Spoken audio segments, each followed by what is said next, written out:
আজ 8ই জুন সোমবার। দেখে নিন আজকের বাছাই করা সব গুরুত্বপূর্ণ খবর। শুরুতেই হেডলাইন্স। 125 ফুট উঁচু শ্যামাপ্রসাদ মুখোপাধ্যায়ের মূর্তি তৈরির ঘোষণা শুভেন্দুর। 20 জুন রাজ্যে আসছেন প্রধানমন্ত্রী। যেখানে হাত দিচ্ছি পচা, এবার তো দেখছি ব্রিগেডের জেল বানাতে হবে। পূর্বতন সরকারের বিরুদ্ধে তোপ শুভেন্দুর। বাম নেতা অশোককে ফোন মুখ্যমন্ত্রীর। শারীরিক অবস্থার খোঁজ নেওয়ার পাশাপাশি আশীর্বাদ প্রার্থনা করলেন শুভেন্দু অধিকারী। কথা রাখলেন মুখ্যমন্ত্রী। নিহত 315 বিজেপি কর্মীর পরিবারকে চাকরি ও 5 লক্ষ টাকা সাহায্যের ঘোষণা শুভেন্দু অধিকারীর। আগামী 20 বছরে বিজেপিকে ক্ষমতা থেকে সরানো অসম্ভব হয়ে যাবে, বার্তা শ্রমিক ভট্টাচার্যের। মৃত্যুকে কাছ থেকে দেখেছি, হামলার পর ফেসবুক লাইভে মদন মিত্র। এছাড়াও রয়েছে আরো বেশ কিছু খবর। বাংলা পলিটিক্সের সমস্ত খবর প্রতিদিন সকালে দেখতে সাবস্ক্রাইব করুন আমাদের বি পলিটিক্স চ্যানেলটি। আরেকটি লাইক করার অনুরোধ রইল। আপনার একটি লাইক আমাদের কাজ করার উৎসাহ অনেকটাই বাড়িয়ে দেয়। এবার আসছি বিস্তারিত সংবাদে। রবিবার একাধিক কর্মসূচি থেকে মুখ্যমন্ত্রী শুভেন্দু অধিকারী গুরুত্বপূর্ণ কয়েকটি ঘোষণা করেন। তিনি জানান, আগামী 20 জুন পশ্চিমবঙ্গের প্রতিষ্ঠা দিবসে প্রধানমন্ত্রী রাজ্যে আসবেন এবং তারকেশ্বরে একটি কর্মসূচিতে যোগ দেবেন। পাশাপাশি 15, 16, 17 ব্লকে ব্লকে জনকল্যাণ শিবিরের আয়োজন করা হবে। শ্যামাপ্রসাদ মুখোপাধ্যায়ের 125তম জন্মবার্ষিকী উপলক্ষে 125 ফুট উঁচু একটি মূর্তি নির্মাণের পরিকল্পনার কথাও জানান মুখ্যমন্ত্রী। মূর্তির সঙ্গে একটি সুন্দর পার্ক তৈরি করা হবে এবং হুগলিতে শ্যামাপ্রসাদের পৈতৃক ভিটের সরকারি জমি কিনে স্মারক এবং লাইব্রেরি গড়ে তুলবে বলেও ঘোষণা করেন তিনি।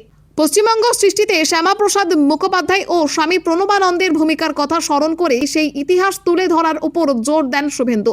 এছাড়াও তিনি দাবি করেন, বাম ও তৃণমূল আমলে রাজ্য পিছিয়ে গিয়েছিল এবং বর্তমান সরকার 1 মাসের মধ্যে একাধিক গুরুত্বপূর্ণ পদক্ষেপ নিয়েছে। দুর্নীতিবাজদের বিরুদ্ধে ব্যবস্থা নেওয়া, সীমান্তে কাঁটাতারের জন্য বিএসএফকে জমি দেওয়া এবং রাজ্যে বিনিয়োগের দরজা খুলে যাওয়ার কথাও উল্লেখ করেন তিনি। তৃণমূল কংগ্রেসকেও এদিন তীব্র কটাক্ষ করেন মুখ্যমন্ত্রী। যেখানে হাত দিচ্ছি পচা, এবার তো দেখছি ব্রিগেডকে জেল বানাতে হবে। পূর্বতন সরকারের বিরুদ্ধে তোপ শুভেন্দু। রবিবার নিউ টাউন কনভেনশন সেন্টারে আয়োজিত বিজেপির এক বিশেষ প্রশিক্ষণ শিবিরে যোগ দিয়ে মুখ্যমন্ত্রী শুভেন্দু অধিকারী পূর্বতন তৃণমূল সরকারের বিরুদ্ধে তীব্র আক্রমণ শানান। তার অভিযোগ, রাজ্যের পূর্বতন সরকারের আমলে রন্ধ্রে রন্ধ্রে দুর্নীতি এবং অপশাসন ছিল। বর্তমান সরকারের কাজ করতে গিয়ে বিভিন্ন ক্ষেত্রে অনিয়ম এবং দুর্নীতির চিহ্ন পাওয়া যাচ্ছে বলেও তিনি দাবি করেন। নিউ টাউনের মঞ্চ থেকে শুভেন্দু অধিকারী বলেন, যেখানে হাত দিচ্ছি সেখানেই পচা দুর্গন্ধ। কি করে গেছে আগের সরকার? দুর্নীতি আর অনিয়মের যা বহর দেখছি, তাতে এরপর তো মনে হচ্ছে ব্রিগেডকে জেল বানাতে হবে। এছাড়াও তিনি দলের কর্মীদের অহংকার থেকে দূরে থাকার বার্তা দিয়ে বলেন, বিজেপি ব্যক্তি পুজোয় নয়, যৌথ নেতৃত্বে বিশ্বাসী। আমি নয়, আমরা, এই নীতিতে চলার আহ্বান জানান তিনি। পাশাপাশি নির্বাচনের আগে প্রকাশিত সংকল্পপত্রের প্রতি আশ্বাস পর্যায়ক্রমে পূরণ করার প্রতিশ্রুতি পুনর্ব্যক্ত করেন। প্রশাসনের কাজে স্বচ্ছতা বজায় রাখতে কর্মীদের 2 চোখ খোলা রেখে সরকারের কাজের উপর নজরদারি চালানোর নির্দেশও দেন মুখ্যমন্ত্রী। বাম নেতা অশোককে ফোন মুখ্যমন্ত্রীর। শারীরিক অবস্থার খোঁজ নেওয়ার পাশাপাশি আশীর্বাদ প্রার্থনা করলেন শুভেন্দু অধিকারী। বাম নেতা তথা রাজ্যের প্রাক্তন পুর এবং নগর উন্নয়ন মন্ত্রী অশোক ভট্টাচার্য শনিবার রাতে নিজের বাড়িতে পড়ে গিয়ে মাথায় চোট পান। তাকে শিলিগুড়ির একটি হাসপাতালে ভর্তি করা হয়, যেখানে মাথায় ক্ষতস্থানে 6টি সেলাই পড়ে এবং সিটি স্ক্যান করা হয়। বর্তমানে তার শারীরিক অবস্থা স্থিতিশীল। এই খবর পেয়ে রবিবার সকালে শিলিগুড়ি পৌঁছেই হাসপাতালে যান রাজ্যের মন্ত্রী এবং বিধায়ক শঙ্কর ঘোষ। অতীতে বাম রাজনীতিতে থাকার সময় অশোকই ছিল তার গুরু। হাসপাতালে শয্যায় শুয়ে অশোক ভট্টাচার্য ফোনে মুখ্যমন্ত্রী শুভেন্দু অধিকারীর সঙ্গে কথা বলেন। সূত্রের খবর, মুখ্যমন্ত্রী তার শারীরিক অবস্থার খোঁজ নেওয়ার পাশাপাশি জুন মাসের 16 বা 17 তারিখে উত্তরবঙ্গ সফর নিয়েও আলোচনা করেন। অশোক মুখ্যমন্ত্রীকে জানান, শনিবার একটি বিষয় নিয়ে লিখতে গিয়ে হঠাৎ মাথা ঘুরে পড়ে যান তিনি। মুখ্যমন্ত্রী তাকে নিজের খেয়াল রাখতে বলেন এবং উত্তরবঙ্গে গেলে দেখা হবে বলে জানান। পরে মন্ত্রী শঙ্কর ঘোষ বলেন, মুখ্যমন্ত্রীর নির্দেশে তিনি অশোকবাবুর সঙ্গে দেখা করতে এসেছেন। পাশাপাশি শুভেন্দু অধিকারী এবং তার বাবা শিশির অধিকারীর সঙ্গে অশোকবাবুর দীর্ঘদিনের সম্পর্কের কথাও উল্লেখ করেন তিনি। আগামী 20 বছরে বিজেপিকে ক্ষমতা থেকে সরানো অসম্ভব হয়ে যাবে, বার্তা শ্রমিক ভট্টাচার্যের। তৃণমূল কংগ্রেস রাজ্যে ক্ষমতা হারানোর পর দলের মধ্যে ভাঙন শুরু হয়েছে বলে রাজনৈতিক মহলে জোর আলোচনা চলছে। বিধায়কদের একাংশ আলাদা হয়ে যাওয়ায় দল অস্তিত্ব সংকটে পড়েছে বলে দাবি করা হচ্ছে। এর মধ্যেই সাংসদদের মধ্যেও ভাঙনের সম্ভাবনার কথা শোনা যাচ্ছে। এই পরিস্থিতিতে ইন্ডিয়া জোটের বৈঠকে যোগ দিতে নয়াদিল্লি পৌঁছেছেন অভিষেক বন্দ্যোপাধ্যায় এবং মমতা বন্দ্যোপাধ্যায়। রবিবার বিজেপির রাজ্য সভাপতি শ্রমিক ভট্টাচার্য ইন্ডিয়া জোটকে হাস্যকর বলে কটাক্ষ করেন। তার প্রশ্ন, পশ্চিমবঙ্গে মমতা বন্দ্যোপাধ্যায় যখন প্রকাশ্যে কংগ্রেসের বিরুদ্ধে নির্বাচনে লড়েছেন, তখন ইন্ডিয়া জোটের অস্তিত্ব কোথায়? তার দাবি, এটি শুধুমাত্র কাগজে কলমে থাকা একটি জোট, বাস্তবে যার কোনো অস্তিত্ব নেই। একই সঙ্গে শ্রমিক ভট্টাচার্য দাবি করেন, আগামী 20 বছরে বিজেপিকে ক্ষমতা থেকে সরানো অসম্ভব হয়ে যাবে। তবে তিনি গণতন্ত্রের স্বার্থে একটি শক্তিশালী এবং দায়িত্বশীল বিরোধী পক্ষের প্রয়োজনীয়তার কথাও স্বীকার করেন। তার মতে, বর্তমানে ইন্ডিয়া জোটের দলগুলির মধ্যে ঐক্য এবং স্পষ্ট কর্মসূচির অভাব রয়েছে, যা বিরোধী রাজনীতিকে দুর্বল করে তুলছে। মৃত্যুকে কাছ থেকে দেখেছি, হামলার পর ফেসবুক লাইভে মদন মিত্র। তৃণমূল বিধায়ক মদন মিত্র শনিবার রাতে আচমকায় হামলার মুখে পড়েন বলে দাবি করেন। গভীর রাতে ফেসবুক লাইভে এসে তিনি জানান তিনি মৃত্যুকে কাছ থেকে দেখেছেন এবং তার উপলব্ধি রাকে হরিত মারেকে।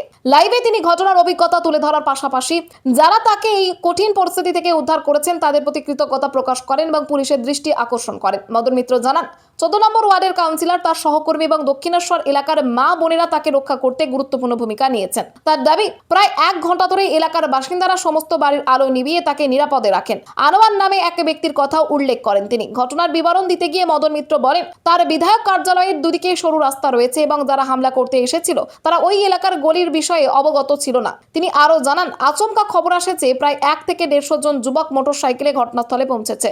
লাইভে তিনি পাশে থাকা মানুষদের ধন্যবাদ জানানোর পাশাপাশি ঘটনার জন্য ক্ষোভও প্রকাশ করেন। ইউসুফ পাঠানকে সরিয়ে মমতা নাকি বহরমপুরে ভোটে দাঁড়াতে চান। জল্পনা ছড়াতেই শেষমেশ সত্যিটা বললেন ইউসুফ পাঠান।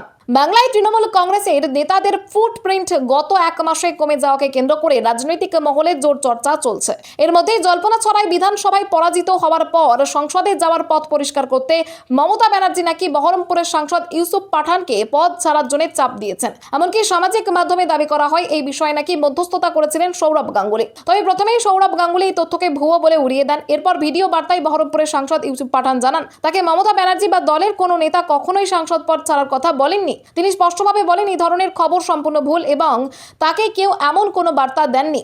অন্যদিকে রাজনৈতিক মহলে জল্পনা চলছে বিধানসভার পর এবার লোকসভাতেও বিক্ষুব্ধ গোষ্ঠী মাথাচাড়া দিতে পারে। ইন্ডিয়া জোটের বৈঠকের আগে তৃণমূলের অন্দরে এই আলোচনা আরো জোরালো হয়েছে। ফলে লোকসভায় দলীয় সমীকরণ ও ইন্ডিয়া জোটে মমতা ব্যানার্জির ভবিষ্যৎ প্রাসঙ্গিক নিয়েও নানা প্রশ্ন উঠতে শুরু করেছে। বেহালায় উদ্ধার পৌর নিগমের লক্ষ লক্ষ বালতি, তৃণমূল কাউন্সিলরের বিরুদ্ধে অভিযোগ। দক্ষিণ কলকাতার বেহালার 116 নম্বর ওয়ার্ডে রায়বাহাদুর রোড সংলগ্ন একটি পরিত্যক্ত কোম্পানির জমি থেকে বিপুল সংখ্যক কলকাতা পৌর নিগমের নীল এবং সবুজ বালতি উদ্ধার হওয়ায় চাঞ্চল্য ছড়িয়েছে। রবিবার সকালে স্থানীয় বাসিন্দারা প্রথমে ওই বালতিগুলি দেখতে পান।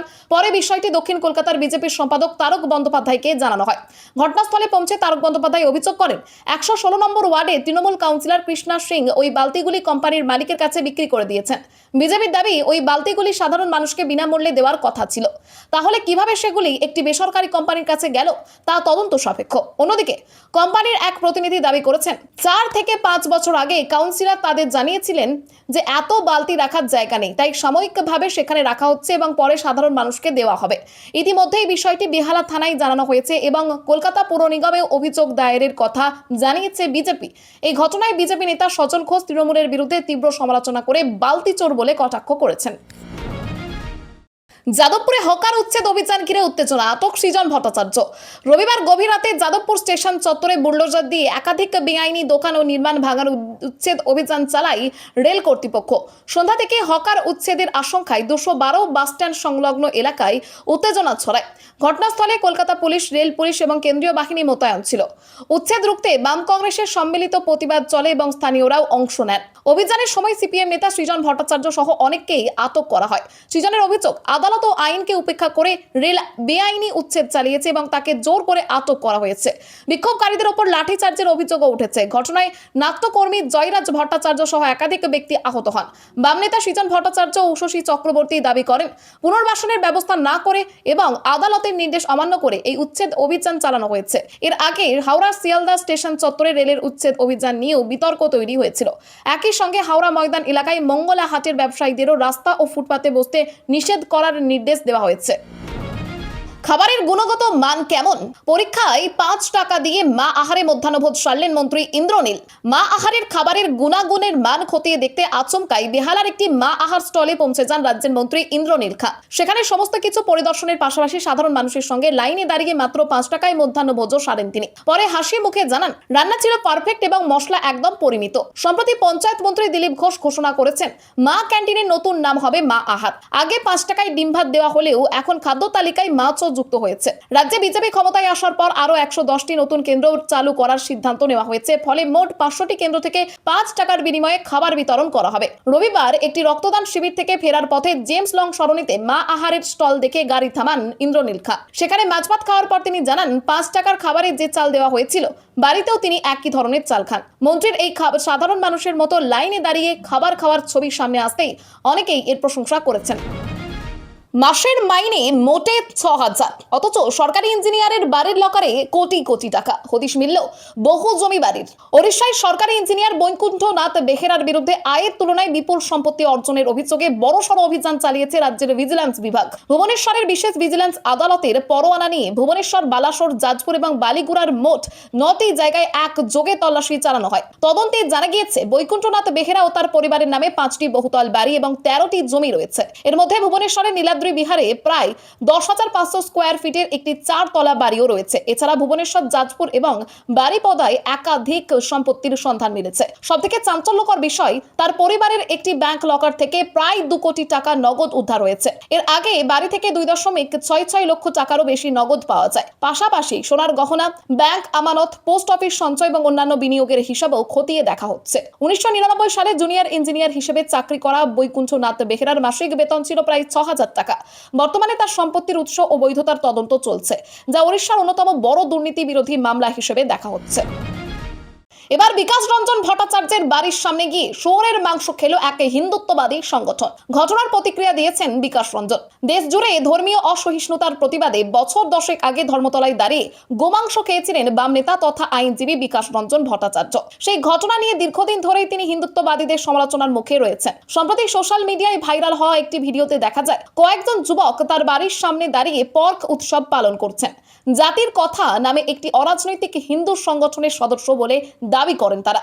আরো একটি ভিডিওতে দেখা যায় এক যুবক টিফিন বক্স হাতে বিকাশ রঞ্জনের বাড়ির সামনে দাঁড়িয়ে তাকে শুয়োরের মাংস খাওয়ানোর জন্য বাইরে ডাকছেন। তাদের বক্তব্য, ধর্মনিরপেক্ষতার বার্তা দিতে গোমাংস খাওয়া হলে শুয়োরের মাংস খেতেও আপত্তি থাকা উচিত নয়। এই ঘটনার জবাবে সোশ্যাল মিডিয়ায় বিকাশ রঞ্জন ভট্টাচার্য লেখেন, সনাতনী দাবিদাররা তার বাড়ির সামনে শুয়োরের মাংস খেয়ে প্রমাণ করেছেন যে সনাতনী হলে শুয়োর খেতে আপত্তি নেই। তিনি আরো বলেন, বিবেকানন্দকে আরো গভীরভাবে চর্চা করলে গরুর মাংস খাওয়া নিয়েও আপত্তি থাকতো না। নিজের অবস্থানে তিনি অনড় রয়েছেন বলেই তার বক্তব্যে স্পষ্ট হয়েছে। শুয়োরের মাংস খেয়ে প্রতিবাদ করার ঘটনাটিকে আপনি কিভাবে দেখছেন, কমেন্টে জানান।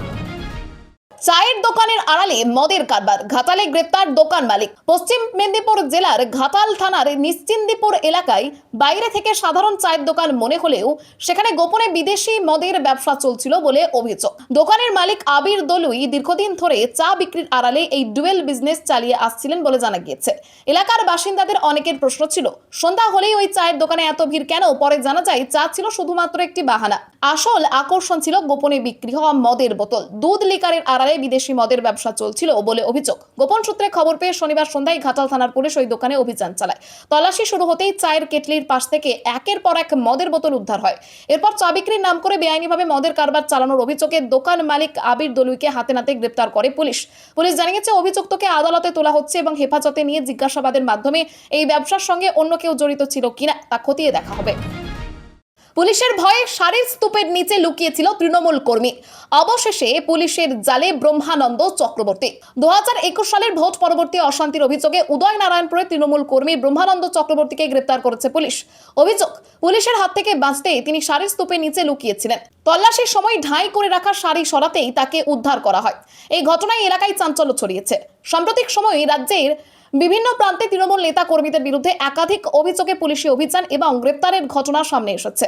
মাথাভাঙায় কাটমানি নেওয়ার অভিযোগে তৃণমূল নেতা শহীদুল মিয়াকে খাটের তলা থেকে উদ্ধার করে গ্রেপ্তার করা হয়। শ্যামপুরে 100 দিনের কাজ ও আবাস প্রকল্পের দুর্নীতির অভিযোগে তৃণমূল নেতা সন্ন্যাসী মান্নাকে ঘিরে বিক্ষোভ দেখান গ্রামবাসীরা।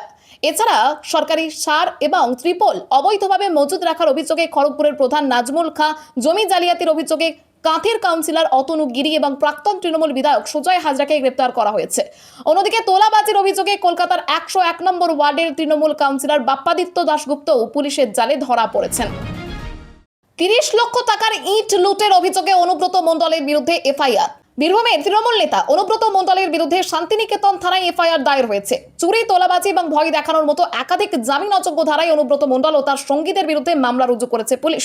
অভিযোগকারী বোলপুরের কঙ্কালীতলা এলাকার ইটভাটা মালিক শুভেন্দু বিকাশ মণ্ডলের দাবি, 2021 সালের বিধানসভা নির্বাচনের পর তৃণমূলের দলীয় কার্যালয় নির্মাণের নামে তার ইটভাটা থেকে প্রায় 3 লক্ষ ইট জোর করে নিয়ে যাওয়া হয়েছিল, যার বর্তমান বাজার মূল্য প্রায় 30 লক্ষ টাকা। অভিযোগ, কঙ্কালীতলা পঞ্চায়েতের উপপ্রধান মামুন শেখের নেতৃত্বে একদল তৃণমূল কর্মী প্রায় 100টি ট্রাক্টর নিয়ে ইটভাটায় হামলা চালায়। প্রাণ ভয়ে মালিক এবং কর্মীরা পালিয়ে যান এবং পরে অনুব্রতর নির্দেশে ইট সরিয়ে নেওয়া হয় বলে অভিযোগ। ব্যবসায়ীর দাবি, 2021 সালেই তিনি প্রশাসনের দ্বারস্থ হলেও অভিযোগ গ্রহণ করা হয়নি। নবান্নে রাজনৈতিক পালাবদলের পর তিনি ফের থানায় অভিযোগ জানান। প্রাথমিক তদন্তের ভিত্তিতে অনুব্রত মণ্ডল, মামুন শেখ সহ মোট 13 জনের বিরুদ্ধে 8টি ধারায় মামলা দায়ের করে পুলিশ। বর্তমানে ঘটনার তদন্ত চলছে। কথা রাখলেন মুখ্যমন্ত্রী। নিহত 315 বিজেপি কর্মীর পরিবারকে চাকরি এবং 5 লক্ষ টাকা সাহায্যের ঘোষণা শুভেন্দু অধিকারীর। 21 বিধানসভা নির্বাচন পরবর্তী হিংসায় প্রাণ হারানো বিজেপি কর্মীদের পরিবারের পাশে দাঁড়ানোর প্রতিশ্রুতি পূরণ করতে এবার বড় ঘোষণা করলেন মুখ্যমন্ত্রী শুভেন্দু অধিকারী। রবিবার নিউটাউনের কনভেনশন সেন্টারের সভা থেকে তিনি জানান, চলতি জুন মাসে নিহত 315 জন বিজেপি কর্মীর পরিবারের একজন যোগ্য সদস্যের হাতে সরকারি চাকরির নিয়োগপত্র তুলে দেওয়া হবে। পাশাপাশি মুখ্যমন্ত্রী ত্রাণ তহবিল থেকে প্রতিটি পরিবারকে এককালীন 5 লক্ষ টাকা করে আর্থিক সাহায্য দেওয়া হবে।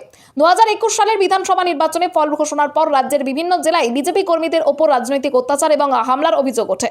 বহু কর্মীর বাড়ি ভাঙচুর করা হয় এবং প্রায় 321 জন বিজেপি কর্মী খুন হয়েছেন বলে অভিযোগ ছিল। দীর্ঘ 5 বছর ধরে এই পরিবারগুলি সুবিচারের আশায় ছিল। 2026 সালের বিধানসভা নির্বাচনে বিজেপি ক্ষমতায় আসার পর নির্বাচনী প্রতিশ্রুতি অনুযায়ী নিহত কর্মীদের পরিবারকে চাকরি এবং পুনর্বাসনের আশ্বাস বাস্তবায়নের পথে এগোলো সরকার।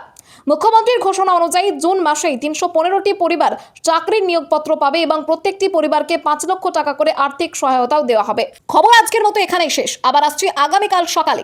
পরবর্তী খবরের জন্য সাবস্ক্রাইব করুন আমাদের বি পলিটিক্স চ্যানেলটি।